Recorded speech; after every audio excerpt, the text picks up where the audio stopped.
మరియు ఫిరౌన్ జాతివారి బానిసత్వం నుండి మేము మీకు విముక్తి కలిగించిన సందర్భాన్ని జ్ఞాపకం చేసుకోండి. వారు మిమ్మల్ని ఘోర హింసకు గురిచేస్తూ ఉండేవారు. మీ కుమారులను వధించి మీ స్త్రీలను సజీవులుగా విడిచిపెట్టేవారు. మరియు ఇందులో మీ ప్రభువు తరఫు నుండి మీకు గొప్ప పరీక్ష ఉండెను.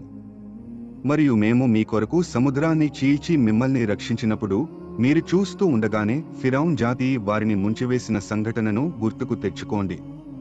ఇంకా జ్ఞాపకం చేసుకోండి, మేము మూసాను 40 రాత్రుల వాగ్దానం చేసి పిలిచినప్పుడు మీరు అతను లేకపోవడం చూసి ఆవు దూడను ఆరాధ్యదైవంగా చేసుకున్నారు మరియు మీరు దుర్మార్గులయ్యారు. అయినప్పటికీ మీరు కృతజ్ఞులవుతారేమోనని మేము మిమ్మల్ని మన్నించాము. మరియు జ్ఞాపకం చేసుకోండి, మీరు సన్మార్గులవుతారేమోనని మేము మూసాకు గ్రంథాన్ని మరియు సత్యాసత్యాలను వేరు చేసే గీటురాయిని